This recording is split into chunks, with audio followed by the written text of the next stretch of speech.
5:42 a.m., February 26, 2026. Northern Persian Gulf, 70 miles east of Bushehr. An American F-35C Lightning II call sign Spectre 1 was cruising at 28,000 feet, returning from a routine maritime surveillance sweep. The sea below was calm, the sky clear. No contrails, no warning. Then his electronic warfare display flickered. 6 new airborne contacts, climbing fast from Tactical Fighter Base 6 outside Bushehr. Classification: F-4 Phantom II. 6 Iranian fighters accelerating hard, vectoring directly toward him. 6 against 1. In 1975, that would have been a death sentence. In 2026, it was something else entirely.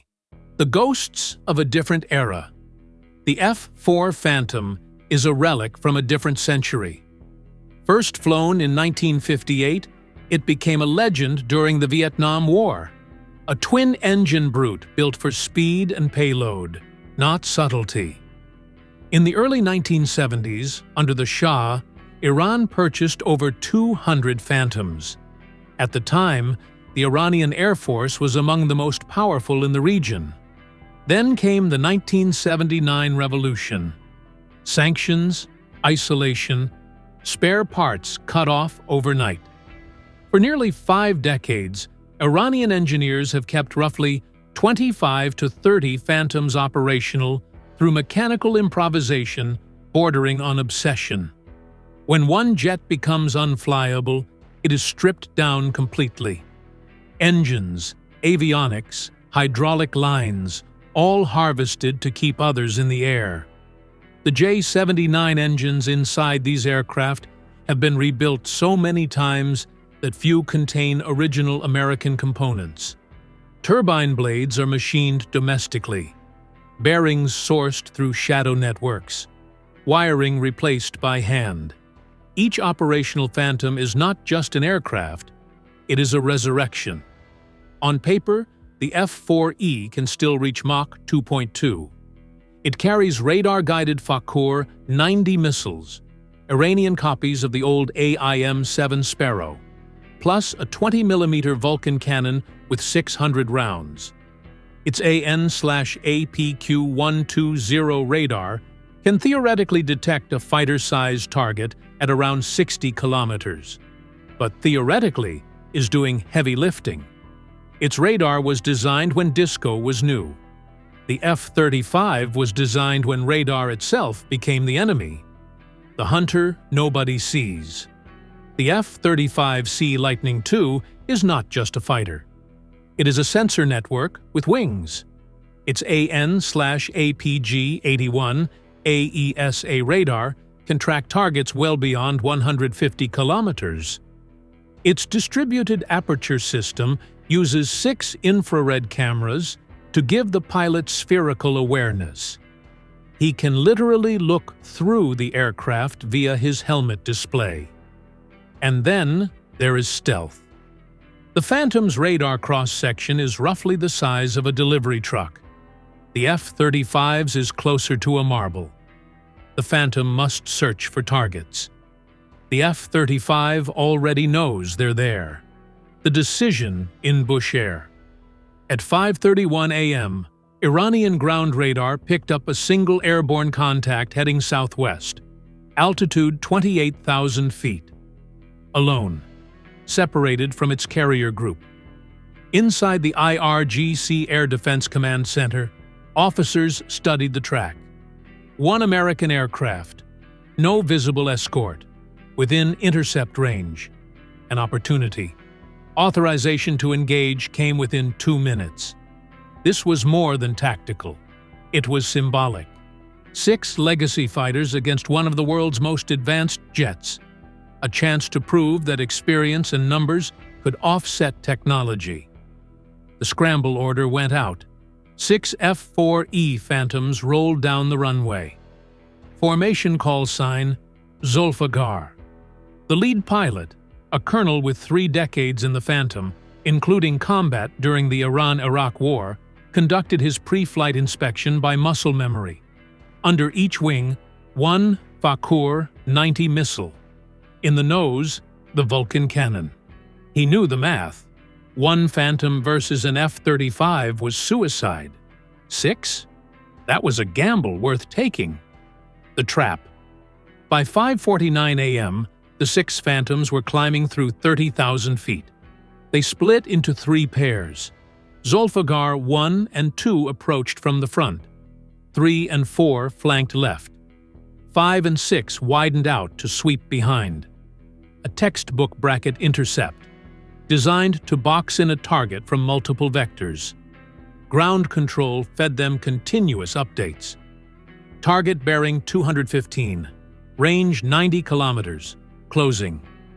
Inside Spectre 1's cockpit, the American pilot watched 6 green symbols appear across his helmet display, each tagged with speed, altitude, heading. He saw the bracket forming. He did not turn. He did not accelerate. Because you don't evade an enemy who cannot see you. He keyed the radio. Carrier, Spectre 1. 6 bandits, Phantoms. Request weapons free. The reply was immediate. Weapons free.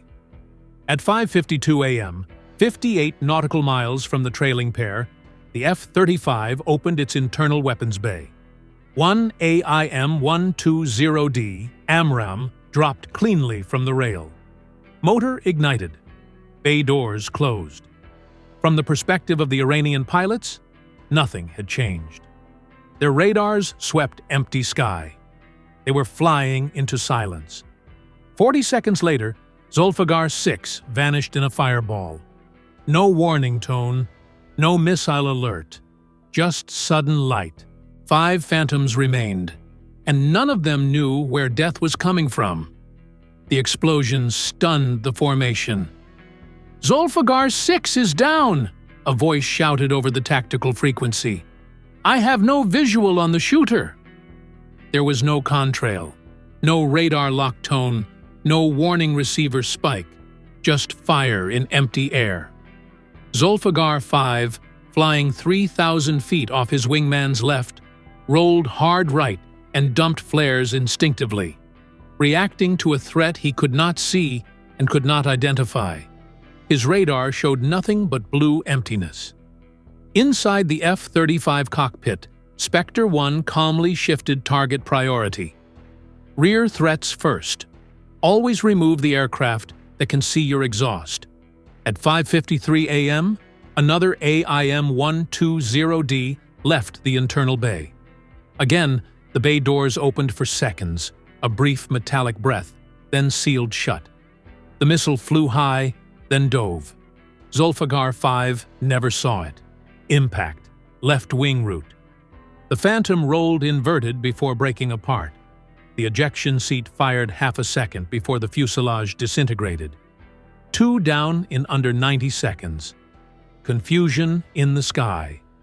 Zulfiqar Leed's voice cut across the channel. "All aircraft, maximum radar output. Find him." The aging AN/APQ-120 radars went to full power. Sweeps intensified. The Phantoms tightened formation briefly, searching visually, scanning for vapor trails, for reflections, for anything. They saw nothing, because there was nothing to see. The F-35 Sea Lightning II remained outside their detection envelope. Spectre 1 adjusted altitude slightly. Minor energy management, no dramatic maneuvering. The helmet display showed every Phantom clearly labeled. He selected the left flank pair. Zulfiqar 3 and 4 were beginning evasive patterns now. Barrel rolls, aggressive banking, random altitude changes. They were maneuvering blind, reacting to fear rather than information. At 5:54 a.m., a third missile launched. Zulfiqar 3 never heard it coming. The AMRAAM struck near the tail section. The Phantom's stabilizer sheared away. The aircraft entered an unrecoverable spin. The pilot ejected at 21,000 feet. 3 down. In less than 3 minutes. Panic replaced discipline. "Brake! Brake! Brake!" someone shouted. Zulfiqar 4 pushed into afterburner, turning sharply toward the Iranian coastline. The intercept had collapsed. Survival became the objective. Spectre 1 tracked him effortlessly. The fourth missile launched at 5:55 a.m.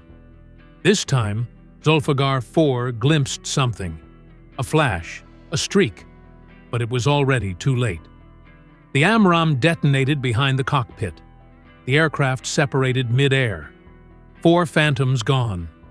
The human moment. Inside his helmet, Spectre 1's electronic warfare system intercepted bursts of Iranian radio chatter. Encrypted tactical channels were unreadable, but open voice frequencies bled through. Overlapping voices, strain, disbelief. The F-35 pilot processed it briefly. The reality that these were not faceless targets. They were experienced aviators, men who had spent decades mastering a machine older than some of their children. Then he refocused. Air combat is not sentimental. It is physics and timing. The final pair. Zulfiqar 2 hesitated, just long enough to seal his fate. Ground control screamed through the net. Abort intercept! Return immediately! He began turning east. The fifth missile was already in flight. Impact. 5 aircraft destroyed. Now only 1 remained. Zulfiqar lead. 30 years in the Phantom. Hundreds of sorties. A veteran of another war. From 6 aircraft to 1 in 4 minutes. He could have run. Instead, he did something else. He turned toward the threat. Full afterburner. If he could not see his enemy, he would at least face it. His radar swept the sky ahead. Empty. Empty. Then, for half a second, a faint return. 11 miles. Bearing 182. Gone before he could lock. He had glimpsed a ghost. Inside Spectre 1's cockpit, the colonel's aircraft appeared bright and obvious. A massive radar signature against empty sky. At 5:58 a.m., the 6th AMRAAM launched. This time, Zulfiqar lead saw it. A flash from nothingness. He pulled hard left. Flares deployed. Chaff scattered. The missile tracked cleanly through the countermeasures. Impact between the engines. The Phantom broke apart in a plume of smoke and debris. 8 minutes. 6 missiles. 6 aircraft destroyed. The F-35C Lightning II had never been locked. Never tracked. Never even clearly seen. Silence in Bushehr. Inside the Iranian Air Defense Center near Bushehr, radar operators stared at their screens. 6 friendly contacts had been present minutes earlier. Now there was only one radar return. The American aircraft, still cruising southwest, unharmed. An officer reached for the secure phone. The report would be different this time. Not opportunity. Loss. 1/5 of the operational Phantom fleet eliminated in the span of a coffee break. Spectre 1 turned south toward his carrier group. 6 bandits splashed. Winchester. Returning to base. But the story was not over. Because what happened next would shock Tehran even more than the dogfight itself. At 6:04 a.m., Spectre 1 crossed 40 nautical miles from the carrier strike group. Behind him, debris from 6 Phantoms was still falling into the Gulf. Ahead, the USS Abraham Lincoln was already reacting. Air combat does not happen in isolation. It triggers chains of consequence. The second wave. At 6:06 a.m., 8F/A-18E. Super Hornet launched from the Lincoln's deck in rapid succession. 2 EA-18G Growler followed seconds later. Their mission was not defensive. It was suppressive. Tactical Fighter Base 6, the airfield that had launched the 6 Phantoms, was now a live node in a hostile network. As long as its radar and runway remained operational, more aircraft could scramble, and more risks could emerge. At 6:12 a.m., The Growlers activated their electronic attack suites. Powerful jamming flooded the spectrum over Bushehr. Iranian radar scopes began to bloom white with interference. Signal clarity collapsed into noise. Tracking resolution degraded. Operators inside the command center tapped their screens, adjusted gain levels, switched frequencies. Nothing cleared the static. The first impacts. At 6:18 a.m., the Super Hornets crossed launch range. From beneath their wings, AGM-88, EAARGM, anti-radiation missiles streaked toward 3 known Iranian radar sites surrounding Bushehr. The sites detected something, a spike, barely 2 seconds before impact. Too late. Explosions ripped through radar arrays and control vans. Antenna towers folded in on themselves. Generators ignited secondary fires. Within 90 seconds, 3 primary tracking radars were offline. The skies over Bushehr went partially blind. The runway. At 6:24 a.m., additional weapons separated from the Super Hornets. A GM-154C JSOW glide bombs, unpowered, silent. They arced high before descending toward Tactical Fighter Base 6. The first impact cratered the runway's central spine. Concrete slabs buckled upward. The second struck near the taxiway junction. The third impacted close to aircraft shelters lining the northern apron. Inside one hardened shelter sat an F-4 Phantom undergoing maintenance. Its wings had been removed. Engine panels open. Shelves of carefully organized spare parts lined the walls.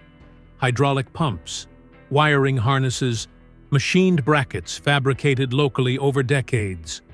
On one wall hung a faded photograph from 1975. An Iranian delegation standing proudly beside newly delivered Phantoms, American and Iranian flags visible in the background.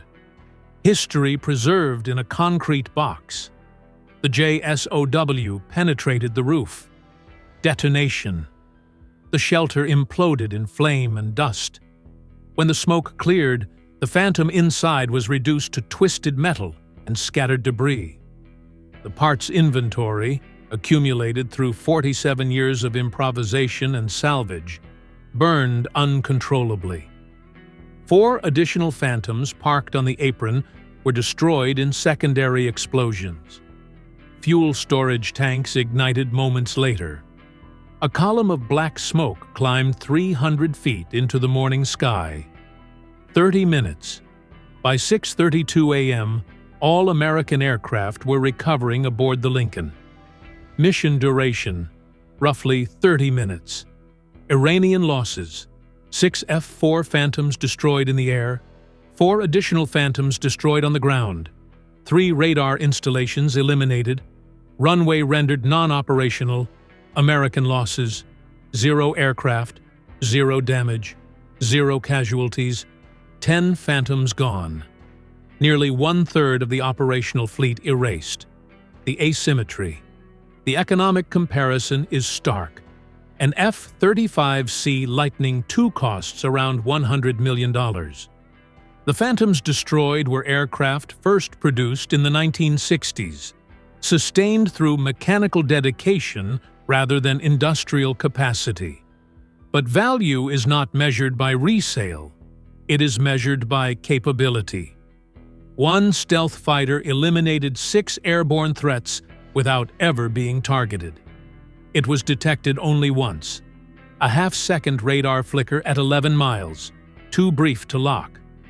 The rest of the engagement unfolded in one direction. 1 pilot saw everything. 6 pilots saw nothing. The message. In Tehran, officials faced a reality impossible to spin. The intercept had been authorized to demonstrate strength, to show that legacy aircraft and veteran pilots could challenge modern air power. Instead, it revealed the opposite. Courage cannot close a generational technological gap. Experience cannot overcome invisibility. Physics wins. The question: if you were Zulfikar Lead, 30 years in the cockpit, watching your wingmen vanish one by one, would you have turned away? Or would you have done what he did? Accelerated toward the ghost, hoping to see it before the end. 8 minutes, 6 missiles, 6 confirmed kills. The stealth aircraft was never in danger, not even for a second. While elements are dramatized for storytelling, the technological differences described between fourth-generation fighters like the F-4 Phantom and fifth-generation platforms like the F-35 reflect real-world capability gaps. Type Ghost Fighter in the comments and subscribe for the next breakdown.